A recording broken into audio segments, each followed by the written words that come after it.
The last 3 years of war have shown no mercy to either side.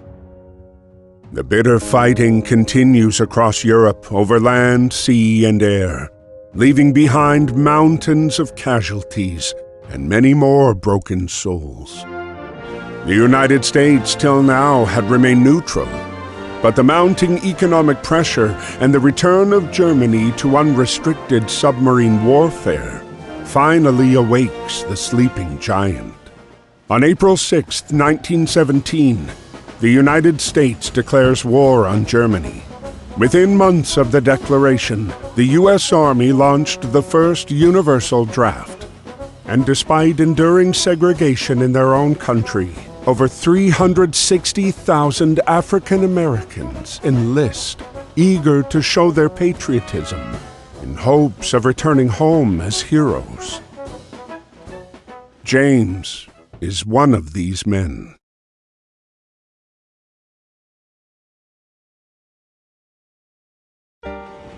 Dear Brother James, I hope this letter finds you well and that working at the docks is not too backbreaking. It's good to receive news from you and from home. Keeps my mind off of the war. We wallow in the trenches, in the mud among the rats and the dead bodies, afraid that if we stand tall, we might catch a bullet. But if you take anything from my letter, I want it to be this. Do whatever you can to stay away from this madness. You followed me everywhere when we were kids. But please, don't follow me here, James. There is nothing here but misery and death. Be safe and stay home. Freddie.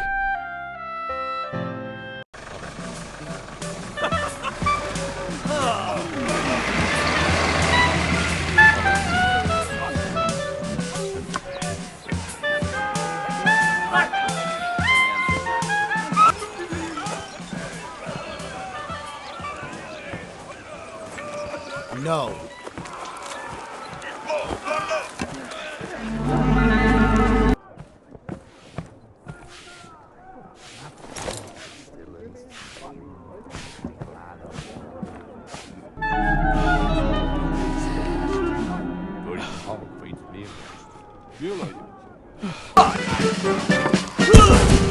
Look out!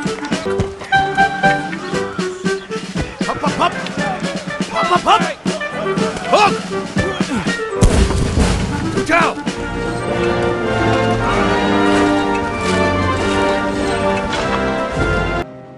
Dear Freddie, it's good to hear from you. Sorry to disappoint, but it looks like I'm following you around again. I've already enlisted with the 15th New York National Guard Regiment, or the old 15th, as they call us. We're done with our training and on our way to the front. We'll sail from New York to France. We're on our way to help you win the war. But don't you worry about me. I can take care of myself just fine. Your little brother, James. April 9th, 1917, Vimy Ridge. This geographic stronghold, held by the Germans since the early days of the war, remained impenetrable. In the latest attempt to break through the German defenses, ground forces were ordered to team up with the British Royal Flying Corps.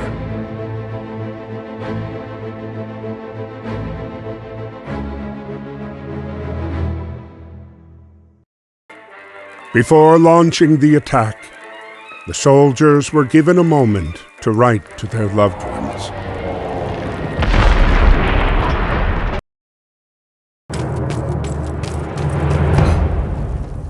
Aim.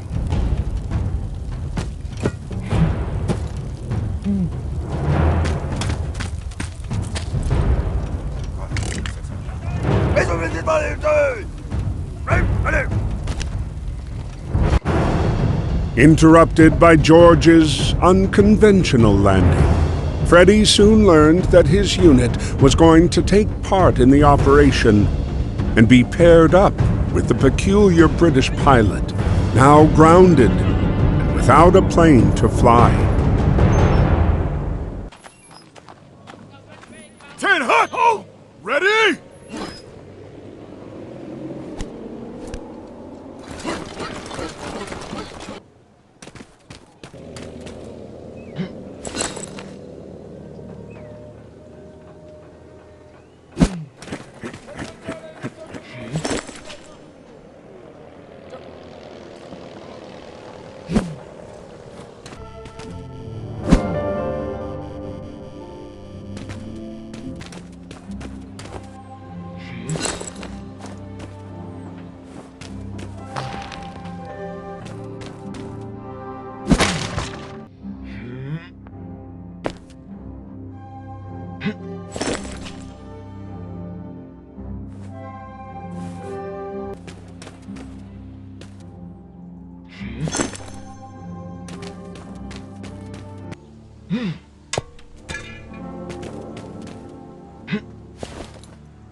Despite his haphazard flying, George managed to pinpoint the enemy's location. He relayed the information to Freddy, who then launched the strike on the enemy cannons. But despite the triumph of reclaiming Vimy Ridge after 3 long years, their victory was marred by the dead bodies strewn across the hillside.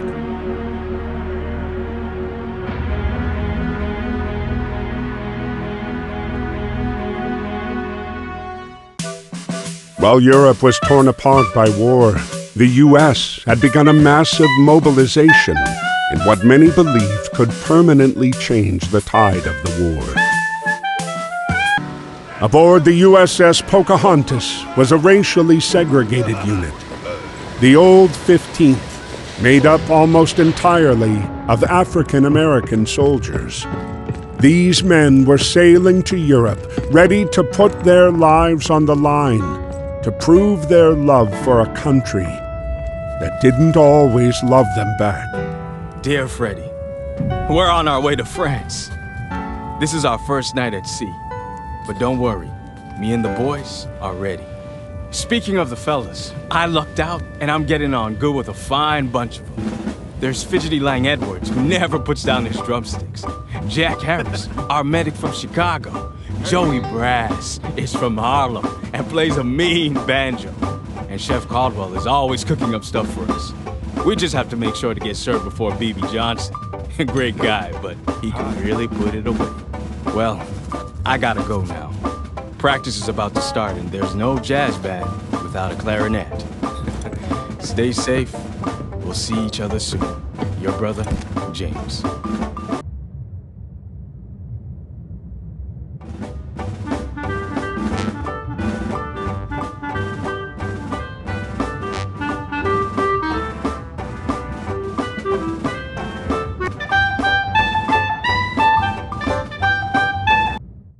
As the Pocahontas continued to cross the Atlantic, their encounter with the German U-boat 155 brought them ever closer to the fight. Entering the battlegrounds of the war, their ship was spotted by Ernst.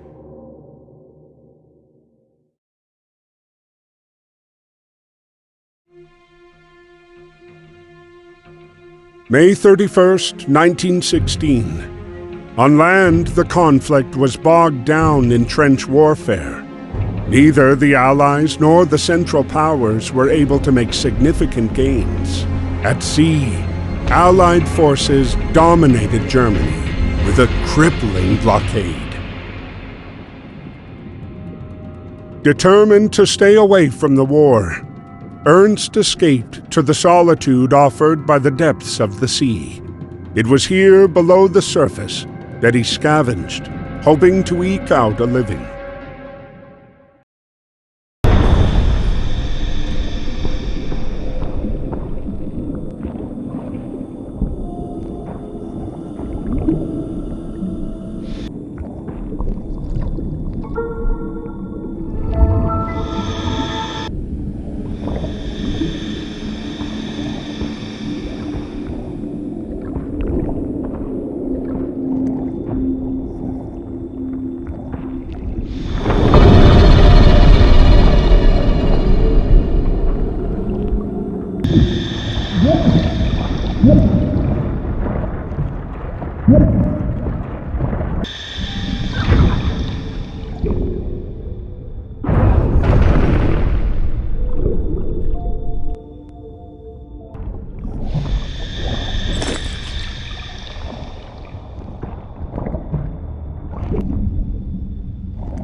As his boat settled on the seabed, Ernst began to come to terms with the war's inevitable, all-consuming power. Defeated and alone, he could feel the Jutland waters' cold embrace tightening around him.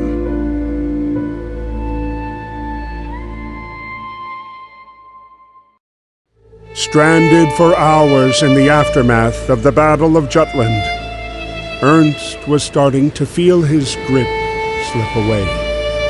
But when the merchant sailors aboard the submarine, the Germania, came to his aid, they not only saved Ernst's life, They also took him in as one of their own. In them, Ernst found kindred spirits and instantly felt right at home.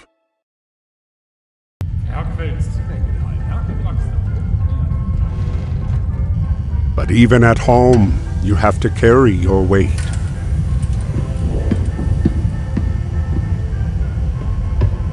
Schnaps und Bams. Schubber, bleib weg. Ja.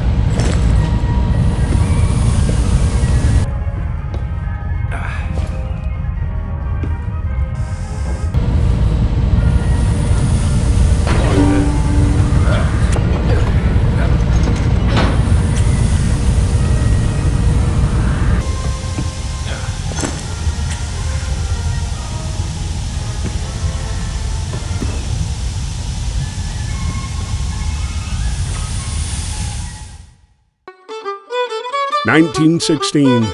The U.S. had remained neutral, allowing for business as usual.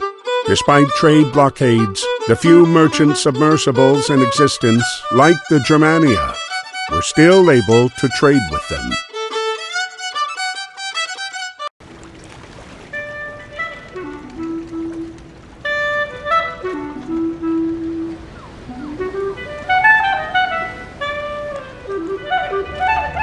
James, who was working the Baltimore docks at the time, was surprised to see the submarine pull into port. Weiter. Hey. Huh?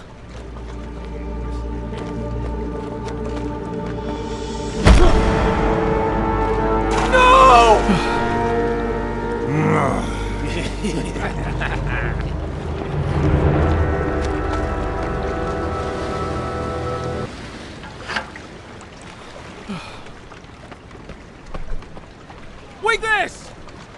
You kick.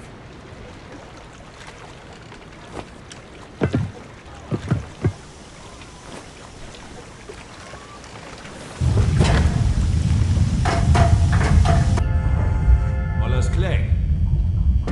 Herr Opa! Alles klar.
Klarinette.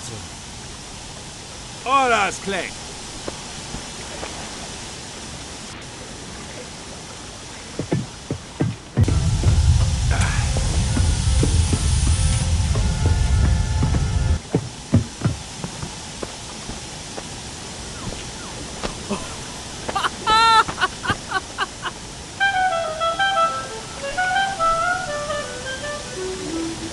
Wolle dei Musiker.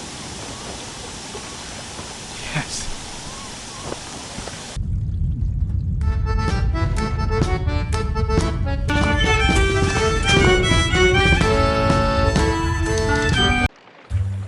Dear Freddy, I'm glad to hear you're doing good. I hope you won't be upset with me, what with the war and all, but I recently met a German, and we really had a lot in common. It turns out Ernst is a damn good musician. I'm proud to say he's become a friend. We promised each other that when this war is over, me and Ernst will play together again. I intend to keep that promise. Your brother, James.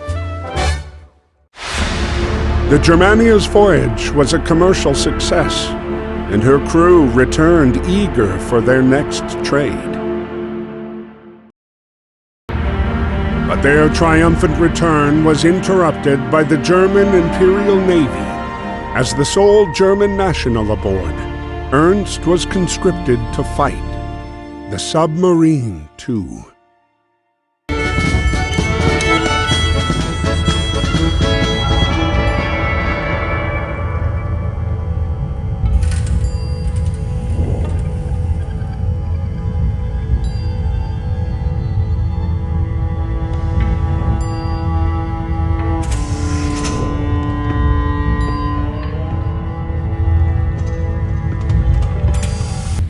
By decree of the Kaiser, the Germania was henceforth ordered to hunt convoys in the Atlantic. Ernst was faced with a grim choice: torpedo the Pocahontas and kill his friend, or disobey a superior's direct order and risk being put to death. He had chosen to save his friend, but knew it would only be a matter of time before he was ordered to kill again.